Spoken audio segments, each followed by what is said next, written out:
প্রিয় শিক্ষার্থী বন্ধুরা, তোমরা কেমন আছো? নিশ্চয়ই তোমরা ভালো আছো। সারা বিশ্বব্যাপী মহামারী করোনা ভাইরাসে চলছে প্রতিনিয়ত আক্রান্ত মৃত্যুর সংখ্যা। তোমরা এই সময়ে বাসায় বসে অলস সময় কাটাচ্ছ। এই কারণে বাংলাদেশ সরকার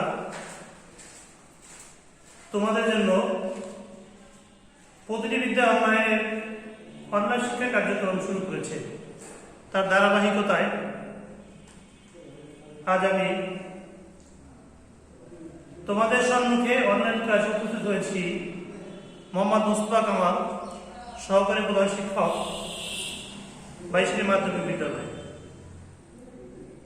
সুপ্রিয় শিক্ষার্থীবৃন্দ, আজকে আমি তোমাদের সাথে আলোচনা করব নবম ও দশম শ্রেণী অধ্যায় 3-এর রসায়ন বিজ্ঞানের সৃজনশীল প্রশ্নের অনুধাবন এবং প্রয়োগমূলক দুটি প্রশ্ন নিয়ে আলোচনা করব। আমি আশা করি তোমরা সকলেই অনলাইন ক্লাসের সামনে উপস্থিত আছো এবং খাতা কলম নিয়ে বসে আছো। প্রিয় শিক্ষার্থী বন্ধুরা, তোমরা ইতিমধ্যে লক্ষ্য করেছো আমি একটি সৃজনশীল প্রশ্নের অনুধাবনমূলক এবং প্রয়োগমূলক দুটি প্রশ্ন আমি পয়েন্টে তুলে রেখেছি।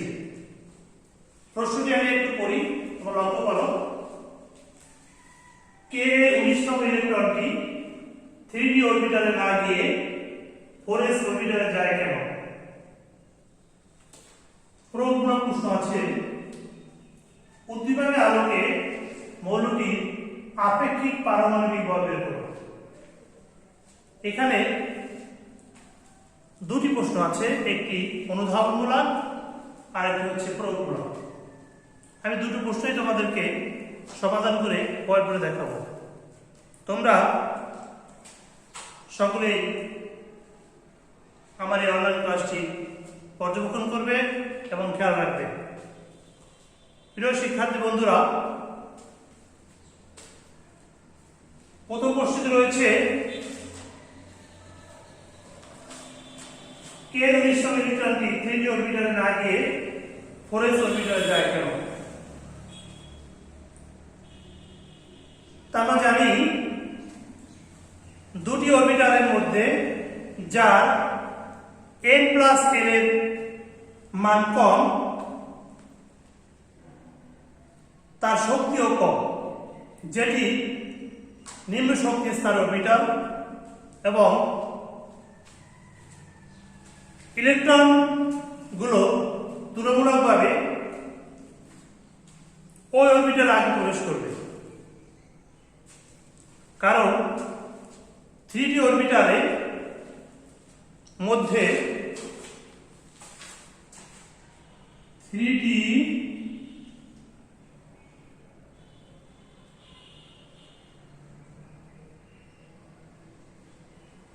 অরবিটালের মধ্যে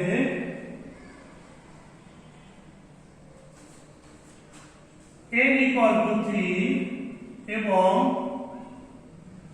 n=2 হলে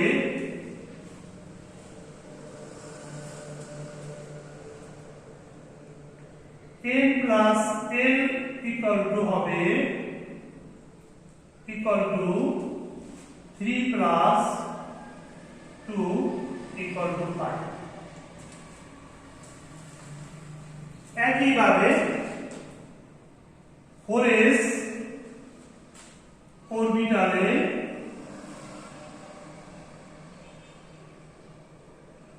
তারের মধ্যে n=4 এবং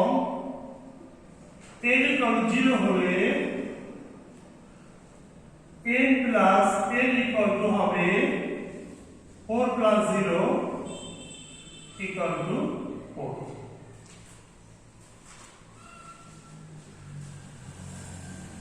সুতরাং 3d অরবিটালে শক্তি 4s অরবিটালের শক্তির চেয়ে বেশি। তাই পটাশিয়ামের 19তম ইলেকট্রনটি 3d অরবিটালে না গিয়ে 4s অরবিটালে প্রবেশ করবে। পটাশিয়ামের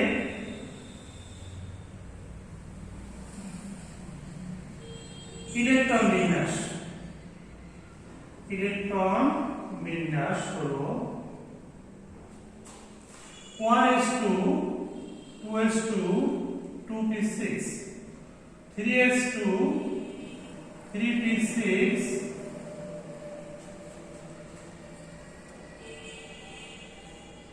3d0 4s1। দেখা যাচ্ছে আমরা যখন পটাশিয়াম 19 এর ইলেকট্রন বিন্যাস করছি তখন সর্বশেষ অর্থাৎ সর্ববহিঃ স্তরে 4s1 অর্থাৎ সর্ববহিঃ স্তরে এক ইলেকট্রন রয়েছে। কারণ আমরা জানি যে n+a এর সূত্র অনুযায়ী 3d অরবিটালের শক্তি 4s অরবিটালের শক্তির চেয়ে বেশি। এই কারণে পটাশিয়ামের 19তম ইলেকট্রনটি 4d অরবিটালে প্রবেশ না করে 4s অরবিটালে প্রবেশ করেছে। প্রিয় শিক্ষার্থীরা, তোমরা কি বুঝতে পেরেছ? আমি অবশ্যই আশা করি তোমরা এটি বুঝতে পেরেছ। খাতায় তুলে ফেলো।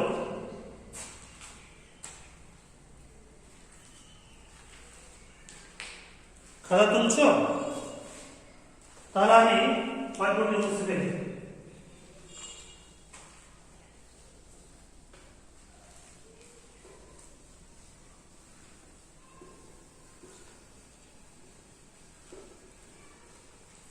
এরপর আমরা যাব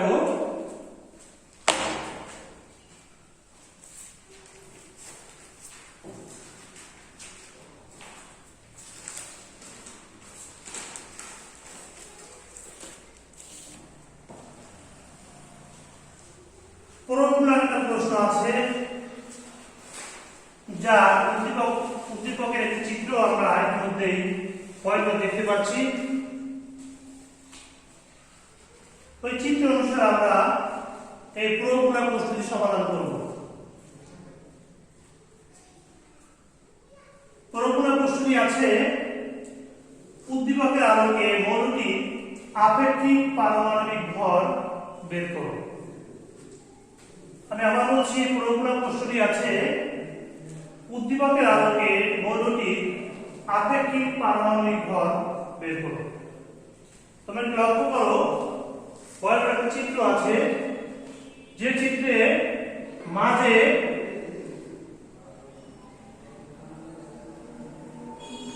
নিউটন সংখ্যা রয়েছে 9 এবং ইলেকট্রন সংখ্যা রয়েছে 2 2 4 6 7 8। ইলেকট্রন সংখ্যা রয়েছে 8। আমরা জানি ইলেকট্রন সংখ্যা ইকুয়াল টু প্রোটন সংখ্যা।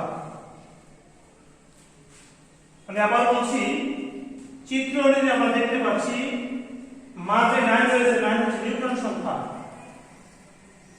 আর ইলেকট্রন সংখ্যা রয়েছে 8টি, 2 2 4 6 7 8। আমরা জানি ইলেকট্রন সংখ্যা ইকুয়াল টু প্রোটন সংখ্যা।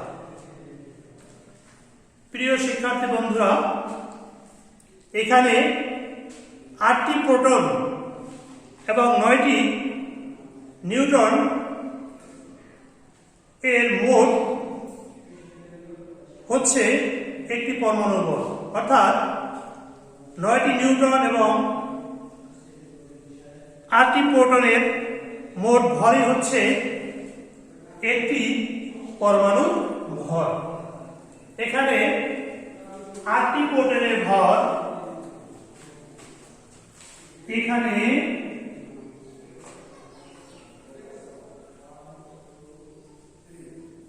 8টি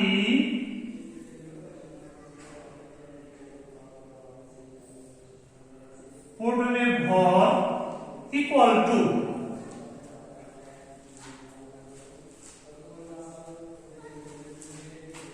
8 into 1.67 into 10 to the power minus 24.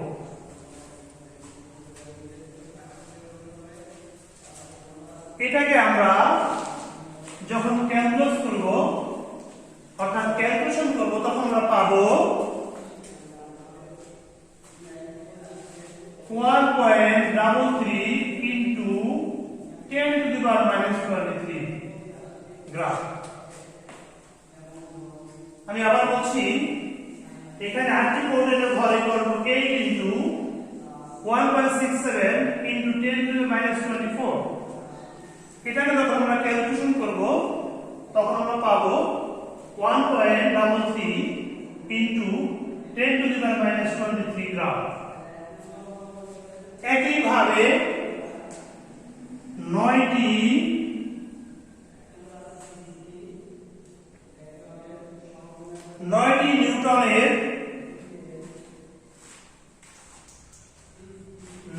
নিউটনের ভর equal to 9 equal to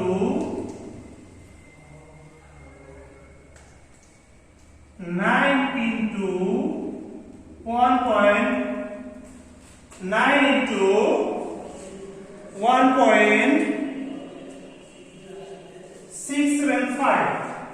675 into 10 to the power minus 24।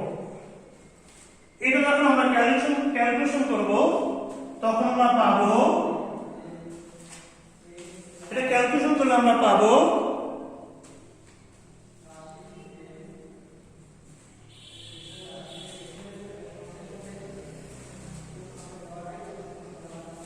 এটাকে যখন আমরা ক্যালকুলেশন করব তখন আমরা পাবো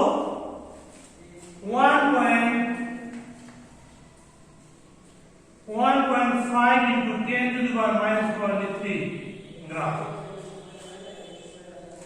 আমরা পেয়ে গেলাম 8টি প্রোটনের ভর আর পেয়েছি 9টি নিউটনের ভর। এই দুইটার সমষ্টি হবে মৌলটির আপেক্ষিক পারমাণবিক ভর। প্রিয় শিক্ষার্থী বন্ধুরা, আমি আবার বলছি এখানে আমরা 8টি প্রোটনের ভর পেয়েছি 8 into 1.67 into 10 to the power minus 24। এটাকে ক্যালকুলেশন করলে আমরা পাবো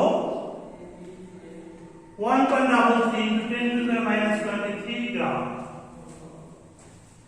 9টি নিউটনের ভর 9 into 1.675 into 10 to the minus 24।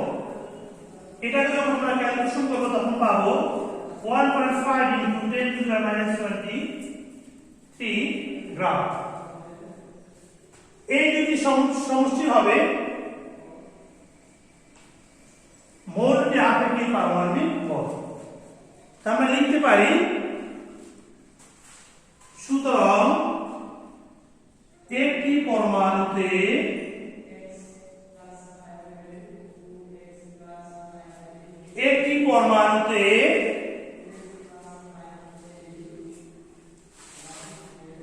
অর্থাৎ এভাবে লেখা যায় একটি পরমাণুর ভর, অর্থাৎ এভাবে লেখা যায় একটি পরমাণুর ভর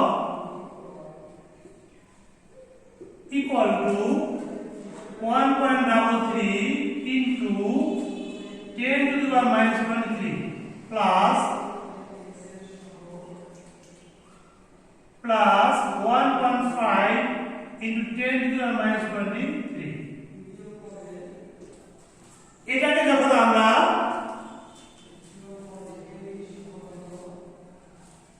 যখন আমরা সমষ্টি করব তখন আমরা পাবো 2.83। তখন আমরা পাবো 2.83 into 10 to the power minus 23 গ্রাম। তাহলে আমরা পেয়ে গেলাম একটি পরমাণুর ভর 1.33 into 10 to the -23 plus 1.5 into 10⁻⁻³ এটাকে সমষ্টি করলে আমরা পাবো, অর্থাৎ প্লাস করলে পাবো 2.83 into 10⁻⁻³ গ্রাম। আমরা জানি মোলটি একটি পরমাণু ভর। প্রিয় শিক্ষার্থী বন্ধুরা, তোমরা বুঝতে পেরেছো? তাহলে আমি এটা মুছে ফেলি।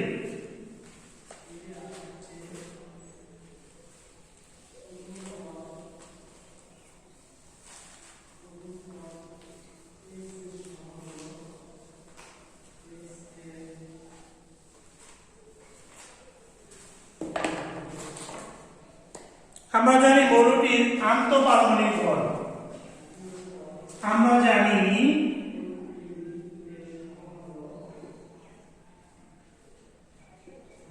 মৌলটির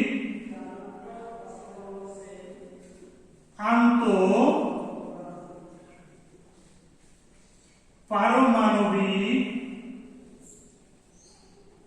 ভর। আমরা জানি মৌলটির আন্তঃপারমাণবিক ভর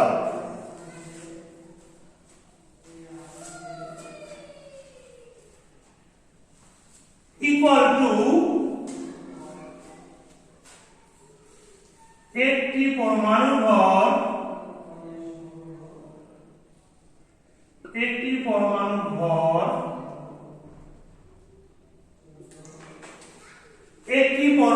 ভর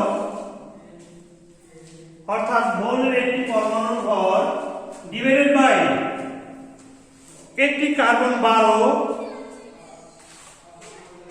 একটি কার্বন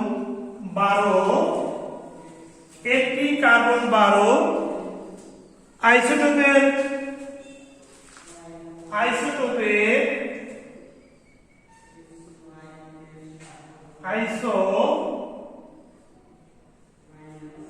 টোপের 1/12 অংশের ভর।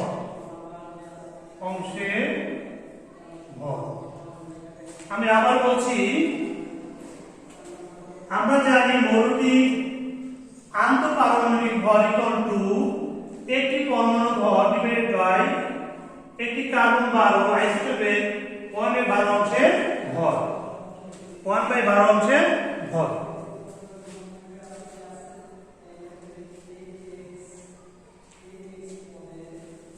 ইকুয়াল টু 2.8 একটি পরমাণু ভর আমরা পেয়েছি